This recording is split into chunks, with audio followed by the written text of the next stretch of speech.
মহিলারা বাড়িতে নামাজের বিছানা নামাজ পড়ে অনেক সময় বিছানার কর্নার ভাঁজ করে রাখে, তা না হলে শয়তান নাকি দাঁড়িয়ে যায় বিছানায়। কোরআন সুন্নাহ ভিত্তিক কতটুকু সঠিক কথাটি?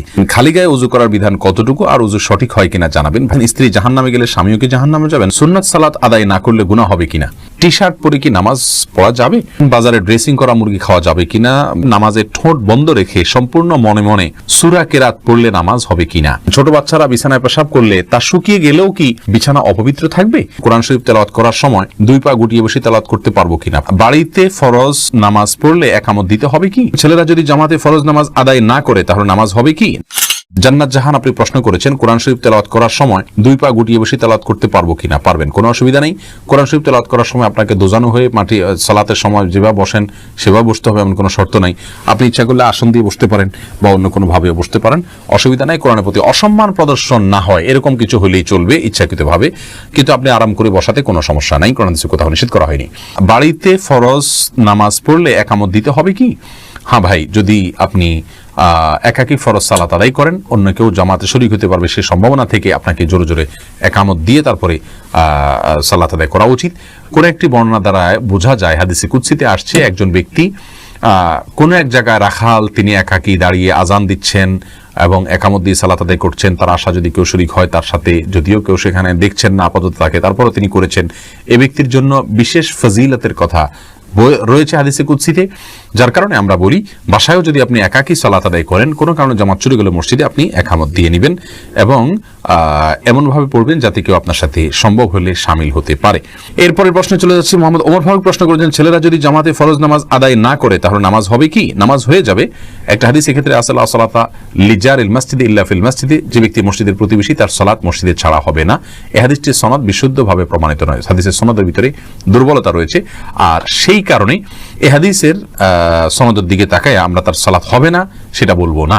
তবে মুসলিমের অবশ্যই জামাতের সাথে সালাত আদায় করা উচিত। নবী সাল্লাল্লাহু আলাইহি ওয়াসাল্লাম যারা বাসায় সালাত পড়ে বা মসজিদে জামাতে শামিল হয় না তাদের ঘর বাড়ি জ্বালিয়ে দিতে চেয়েছেন। এটা বোঝা যায় এখান থেকে যে জামাতে সালাত আদায় করা ওয়াজিব, বিনা উজরে এটা তরক করা হারাম এবং গুনাহের কাজ। সেতাব আপনি জানতে চেয়েছেন, নামাজে ঠোঁট বন্ধ রেখে সম্পূর্ণ মনে মনে সূরা কেরাত পড়লে নামাজ হবে কিনা?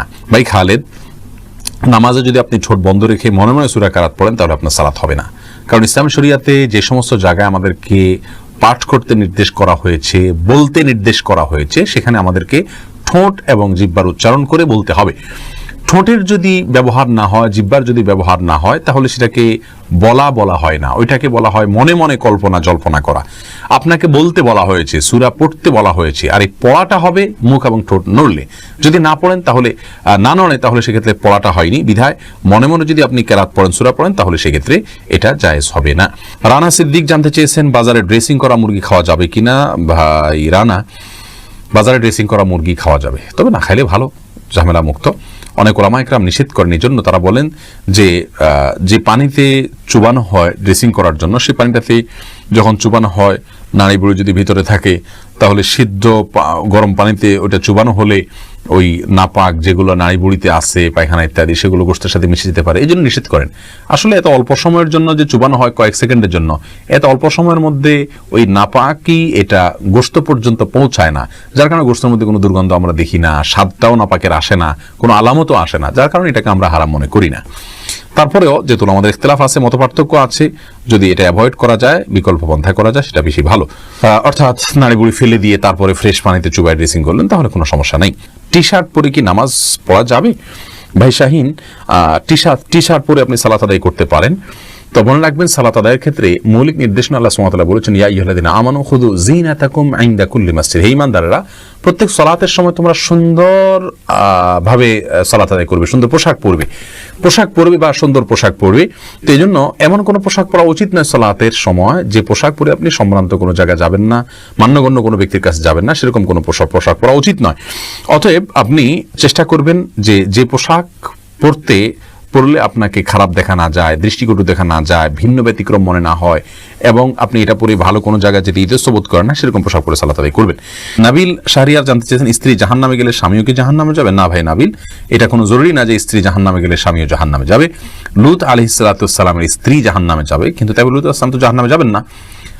অতএব স্বামী স্ত্রী একে অন্যের জাহান্নামে যাওয়ার উপর অন্য জাহান্নাম নির্ভর নয়, বরং প্রত্যেকের আমল নির্ভর করবে, আমলের উপর নির্ভর করবে তার জান্নাত জাহান্নাম। আল্লাহ সুবহানাহু ওয়া তাআলা বলেছেন লাইসা লিল ইনসানি ইল্লা মা সাআ, মানুষ নিজে যা করে সেটাই সে পাবে, অন্য কি করলো না করলো তাতে তার কিছু আসবেও না যাবেও না। আল্লাহ অন্য আয়াতে বলেছেন লা তাজিরু ওয়াজরাতুন ভিজরা উখরা, একজনের বোঝা পাপের বোঝা অন্যজন বহন করবে না। অর্থাৎ স্ত্রী অন্যায় করলে তিনি জাহান্নামে যাবেন, স্বামী জাহান্নামে যাবেন না, বিষয়টি এরকম না। যার যারটা আমলের কারণে তিনি পুরস্কার বা তিরস্কারের উপযুক্ত হবেন।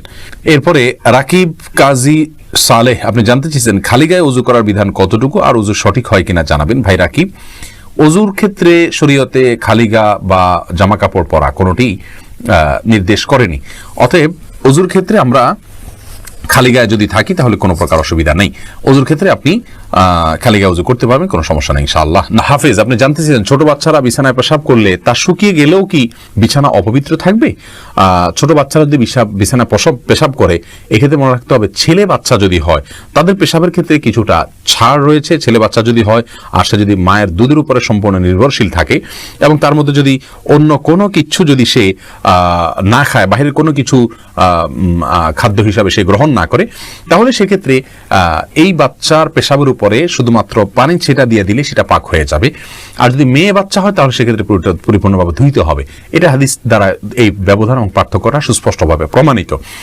এখানে কেউ যদি বলেন যে মেয়েদের পেশাবের ক্ষেত্রে এই তারতম্য কেন করা হয়েছে, মেয়েদের প্রতি বৈষম্য কিনা, আমরা বলবো না। মেয়েদের পেশাব হয়তো তার ভিতরে কোনো এমন কোনো দিক রয়েছে পেশাবের যেটা হয়তো আমরা এখনো জানি না, অথবা বিজ্ঞানী হয়তো জানতে পারেন, যার কারণে এটা ধোয়াটা জরুরি করা হয়েছে। সেটাতে দুর্গন্ধের বিষয় থাকুক অথবা অন্য কোনো ক্ষতিকর কোনো কিছু থাকুক যেটা আমাদের কাছে অজানা, কিন্তু ইসলামী শরীয়ত নির্দেশ করেছে, নিশ্চয়ই এর ভিতরে কোনো না কোনো কল্যাণ আছে। আমরা দেখি ইসলামী শরীয়তের নির্দেশকে পালন এবং মান্য করার ভেতরেই কল্যাণ নিহিত আছে। রাকিব হাসান প্রশ্ন করেছেন সুন্নাত সালাত আদায় না করলে গুনাহ হবে কিনা। রাকিব হাসান, সুন্নাত সালাত আদায় না করলে বড় কোনো গুনাহ হবে না। গুনাহ তো অবশ্যই হবে, গুনাহ শব্দের অর্থ হলো ক্ষতি। সুন্নাত তরক করলে তো ক্ষতি হবেই। নবী সাল্লাল্লাহু আলাইহি সাল্লাম ৫ ওয়াক্ত সালাতের আগে পরে যে সুন্নাতে মুআক্কাদাগুলো, এগুলোকে খুব গুরুত্বপূর্ণ সালাত হিসেবে আদায় করেছেন। অতএব সেগুলোকে যদি আপনি তরক করি বিনা প্রয়োজন, বিনা কারণে, বিনা ওজরে, তাহলে তো ক্ষতি হবেই, গুনাহ তো হবেই অর্থে। কিন্তু গুনাহ বলতে কবিরা গুনাহ, বড় কোনো পাপ যেটা কারণে শাস্তির সম্মুখীন হইতে হবে, এরকম কোনো গুনাহ হবে না। কারণ এটি ফরজ বা ওয়াজিব নয়, আর ফরজ ওয়াজিব না হলে সেটা তরক করলে বড় কোনো গুনাহ হয় না। বিনা কারণে এটা না ছাড়াই উচিত, মুসলমান সুন্নাহকে তরক না করাই উচিত। কিন্তু যদি কোনো কারণে মাঝে মধ্যে ছাড়ে তাতে কোনো অসুবিধা হবে না ইনশাআল্লাহ বিইذনিল্লাহ। বুলবুল তানিম আপনি জানতে চেয়েছেন মহিলারা বাড়িতে নামাজ পড়ে অনেক সময় বিছানার কর্নার ভাঁজ করে রাখে, তা না হলে শয়তান নাকি দাঁড়িয়ে যায় বিছানায়, কোরআন ও সুন্নাহ ভিত্তিক কতটুকু সঠিক কথাটি? ভাই বুলবুল, বাড়িতে নামাজ পড়ার সময় কর্নার ভাঁজ করে রাখা, শয়তান দাঁড়াবে সেই ভয়ে, এটা কুসংস্কার। এর সাথে ইসলামের শরীয়তের কোনো সম্পর্ক নাই। কোরআন হাদিসে কোথাও বলা হয়নি যে কেউ সালাতের জন্য দাঁড়ালে তার জানামাজটা যদি বড় হয় তার কোনায় শয়তান দাঁড়াবে, এরকম কোনো কথা নেই। জামাতবদ্ধ সালাতে পুরুষরা যখন পাশাপাশি দাঁড়িয়ে সালাত আদায় করবেন তখন কাতারের মধ্যখানে যদি ফাঁকা থাকে সেখানে শয়তান দাঁড়ায়, এটা হাদিস দ্বারা বোঝা যায়। এজন্য মানে নির্দেশ করা হয় ওয়ালা তাদাউল ফুরুজাত লিশায়াতিন, অর্থাৎ শয়তানের জন্য কোনো মাঝখানে ফাঁকা জায়গা রাখবে না। কিন্তু জায়নামাজের বা মুসাল্লার কোনাকাঞ্চিতে শয়তান দাঁড়ায়, এরকম কোনো কথা ইসলামের শরিয়ার কোথাও নাই, কোরআন হাদিসের কোথাও বলা হয়নি, বিধায় এটি ভিত্তিহীন কথা।